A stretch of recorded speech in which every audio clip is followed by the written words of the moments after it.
ಅಧಿಕಾರ ಪರಿಗ್ರಹ ಪದ್ಧತಿಯ 7ನೆಯ ಶ್ಲೋಕದಲ್ಲಿ, ಅಂದರೆ ಪಾದುಕಾ ಸಹಸ್ರದ 147ನೆಯ ಶ್ಲೋಕದಲ್ಲಿ, ಪಾದುಕೆ ರಾಜ್ಯ ರಕ್ಷಣಾ ಭಾರವನ್ನ ವಹಿಸಿಕೊಂಡು ಶ್ರೀರಾಮನಿಗೆ ರಾವಣ ಸಂಹಾರ ಮಾಡಲು ಸಹಾಯ ಮಾಡಲು ಅಂತಾರೆ ದೇಶಿಕರು. ಶ್ಲೋಕ ನೋಡೋಣ.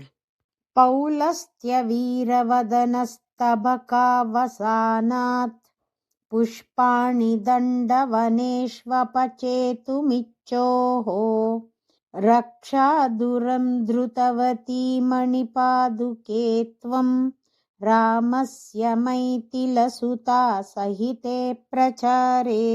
ಮಣಿಪಾದುಕೆ, ಮಣಿಗಳಿಂದ ಕೂಡಿದ ಪಾದುಕೆಯೇ, ತ್ವಂ ನೀನು, ಪೌಲಸ್ತ್ಯ ರಾವಣನೆಂಬ, ವೀರವದನ ಶೂರನ ತಲೆ ಎಂಬ, ಸ್ತಬಕಾವಸಾನಾತ್ ಹೂಗಳ ಗೊಂಚಲನ್ನ ಕೀಳುವುದಕ್ಕಾಗಿ, ದಂಡಕವನೇಶು ದಂಡಕಾರಣ್ಯದಲ್ಲಿ, ಪುಷ್ಪಾಣಿ ಪುಷ್ಪಗಳನ್ನ, ಅಪಚೇತುಂ ಕೀಳುವುದಕ್ಕಾಗಿ, ಇಚ್ಛೋಹೋ ಆಸೆ ಪಡುತ್ತಿರುವ, ರಾಮಸ್ಯ ರಾಮನ, ಮೈಥಿಲಿ ಸುತಾ ಸಹಿತೆ ಸೀತೆಯೊಂದಿಗೆ ಕೂಡಿಕೊಂಡಿರುವ, ಪ್ರಚಾರೇ ಸಂಚಾರದಲ್ಲಿ, ರಕ್ಷಾದುರಂ ಕಾಪಾಡುವ ಭಾರವನ್ನ, ಧೃತವತಿ ಧರಿಸಿದೆ.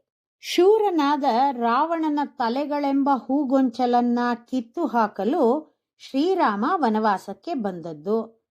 10 ತಲೆಗಳ ಗೊಂಚಲನ್ನ ಕಿತ್ತು ಹಾಕಲೆಂದೇ ದಂಡಕಾವನದಲ್ಲಿ ಸೀತೆಯೊಂದಿಗೆ ಶ್ರೀರಾಮ ಹೂವುಗಳನ್ನ ಕೀಳುವುದನ್ನ ಅಭ್ಯಾಸ ಮಾಡಿಕೊಂಡ.